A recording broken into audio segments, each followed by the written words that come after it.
Richard Nixon was the favorite to win the Republican presidential nomination in 1960. Events of the last 4 years had made him one of the most visible vice presidents in history. During a tour of South America, he had faced down angry leftist mobs that spat upon him and his wife and attacked their motorcade. Maintaining his composure throughout the ordeal, Nixon returned home to a hero's welcome.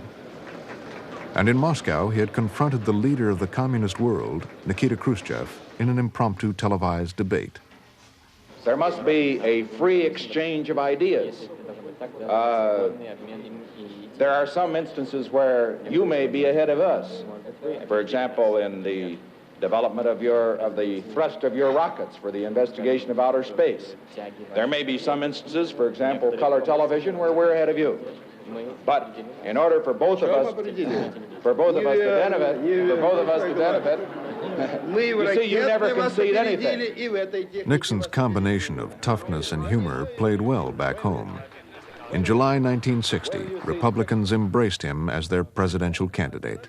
The chair declares, therefore, that Vice President Richard M. Nixon has been unanimously nominated to be the candidate of the Republican Party for the office of President of the United States.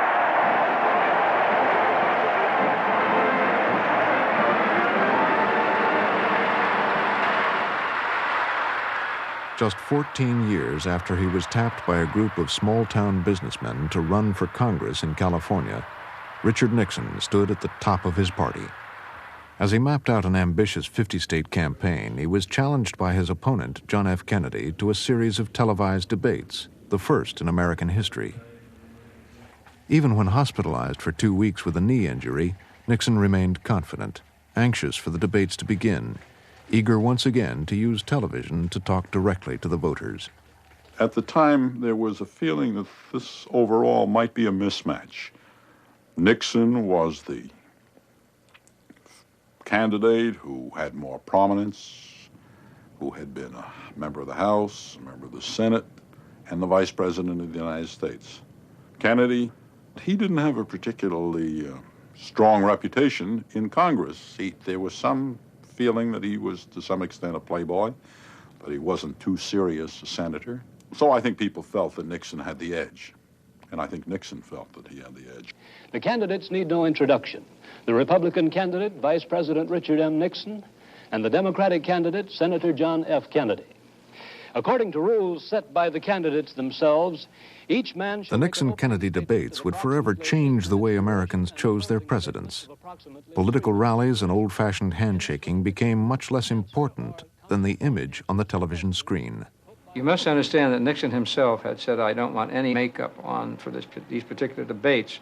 What I tried to explain to Dick was he has a certain characteristics of his skin where it's almost transparent.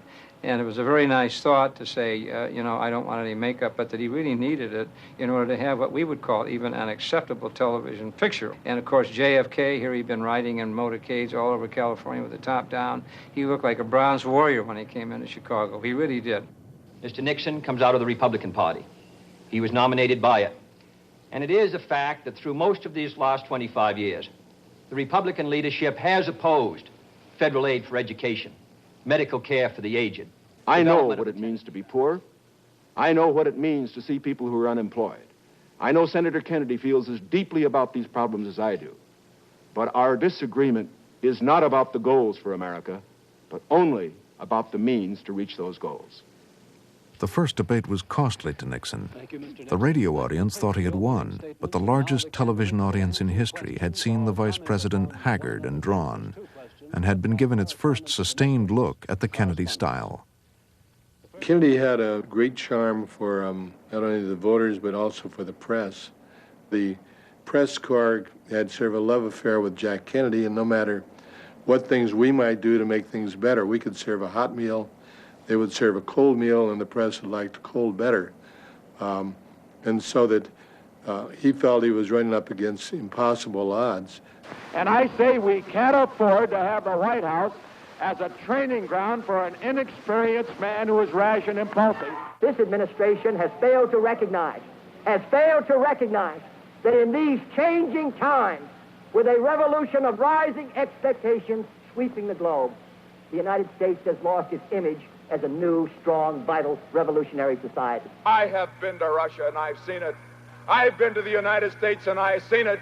And there is no need for a second-rate psychology on the part of any American.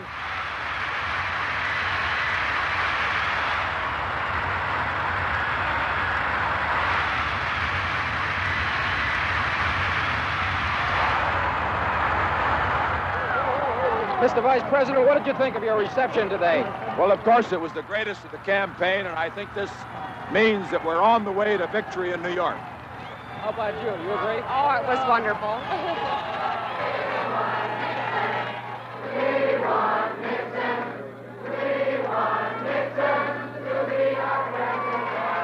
Election night, Nixon remembered, was the longest night of his life. It appeared at first to be a Kennedy sweep, then became too close to call, then edged back toward Kennedy again.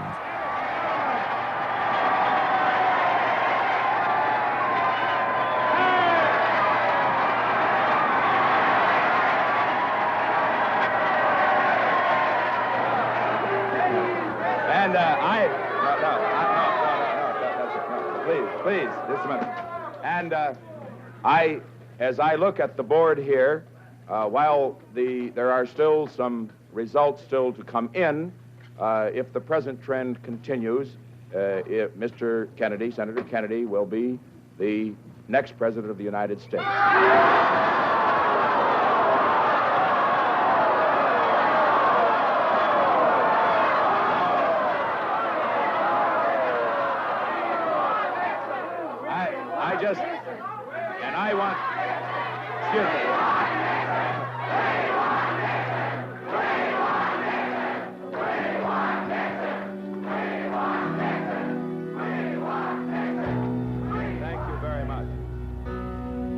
In the end, it proved to be one of the closest elections in history.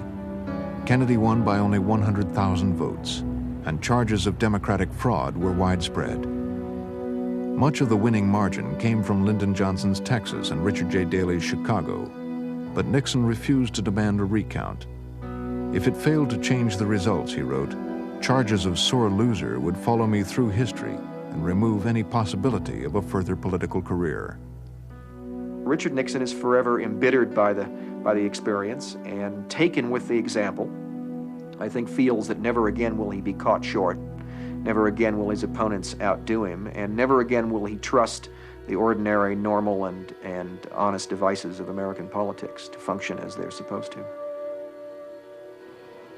In his last official act as vice president, Nixon presided over a joint session of Congress on January 6, 1961, and announced his own defeat. I now declare that John F. Kennedy has been elected President of the United States and Lyndon Johnson Vice President of the United States.